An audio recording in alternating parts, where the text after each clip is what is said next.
شہر اجین میں یہ جامع شکیب مسجد ہے۔ اس کے اندر ایک بزرگ آرام فرما ہے جو 12 سال کی عمر میں گھر سے نکلے، اور اس کے بعد انہوں نے دنیا کے کئی ملکوں کا آپ نے سفر کیا، کئی مقامات مقدسہ پر آپ نے حاضری دی۔ آپ کو یہ جان کر حیرت ہوگی کہ دہلی، لاہور، ملتان، ایران، توران، شیراز، لار، بغداد، موصل، شام، مدین، بیت المقدس، اسکندریہ، مصر، مدینہ شریف، مکہ شریف اور کوہ طور، یمن، سورت، جوناگڑھ، قصبہ لاٹھی، دونگر پور، مندسور، بانسواڑہ اور اجین، ان تمام شہروں کا آپ نے دورہ کیا۔ 12 سال کی عمر میں اپنے وطن سے نکلے اور اس کے بعد لاہور گئے۔ آپ نے جن حضرات سے علم سیکھا وہ اپنے زمانے کے بڑے بڑے اکابر ہیں۔ میری آپ خاص طور سے جانیے کہ فقہ آپ نے شیخ اسحاق بن شیخ کاکو چشتی لاہوری سے پڑھی تھی۔ ملتان میں شیخ کبیر بخاری سے مراسم ارادت کیا، جنہیں کبیر الاولیاء بھی کہا جاتا ہے یا کبیر الدین۔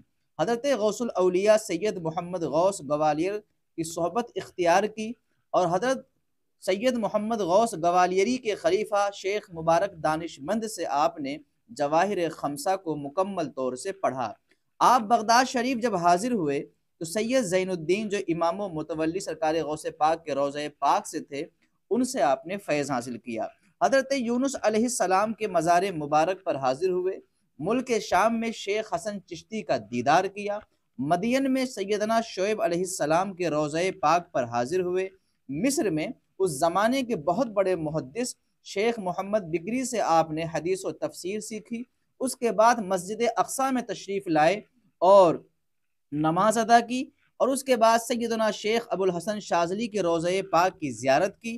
مکہ شریف میں شیخ علی متقی جو ہندوستان کے بہت بڑے محدث کنز العمال کے مصنف ہیں، ان سے انہوں نے مکہ شریف میں ملاقات کی۔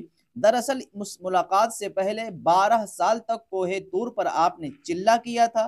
شیخ علی متقی نے آپ کو خرقہ خلافت دیا، اور چونکہ آپ کا نام شیخو تھا لیکن انہوں نے ابراہیم نوری آپ کو خطاب دیا، اور اسی نام سے آپ پہچانے گئے۔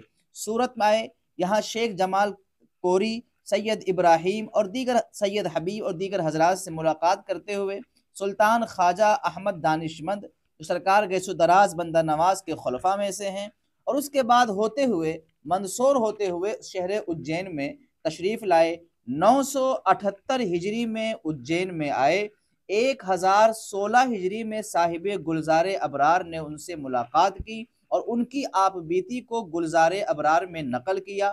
یہ سید شاہ اجمل سامانی ترمذی کے نسل مبارک سے ہیں۔ یہ جان کر بھی آپ کو بے پناہ حیرت ہوگی کہ اجین آنے کے بعد اپنے وطن دہلی جو غیاث پور ہے، غیاث پور میں 3 مرتبہ گئے، ایک ماں باپ کی ملاقات کے لیے، دوسری مرتبہ والدہ کے انتقال پر، اور تیسری مرتبہ والد گرامی کے انتقال پر آپ تشریف لے گئے۔ اپنے زمانے کے بڑے بڑے اکابر سے آپ نے علم سیکھا، فقہ و کلام کے بڑے ماہر تھے، عظیم صوفیہ میں سے ہیں، تفسیر و حدیث آپ نے سیکھی، اور آپ کا ذکر خیر گلزار ابرار میں ہے، مقالات عرشی میں ہے، تاریخ مشائخ چشت میں بھی کچھ اشارہ موجود ہے۔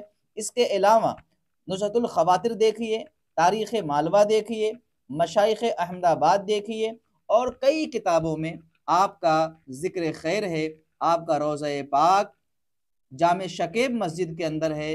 میں تمامی حضرات سے گزارش کروں گا کہ جو اجین تشریف لائیں اور جو اجین کے ہیں وہ اس مقدس بارگاہ میں حاضری دیں۔ آپ صحیح النسب سید ہیں اور عظیم عالم دین ہیں۔ 978 ہجری میں اجین آئے تھے، اور 1022 ہجری کے بعد آپ کا شہر اجین میں انتقال ہوا، اور آپ کا یہ مزار مبارک موجود ہے۔ اللہ تعالیٰ آپ کے فیوز و برکات سے ہم تمام کو مالا مال فرمائے۔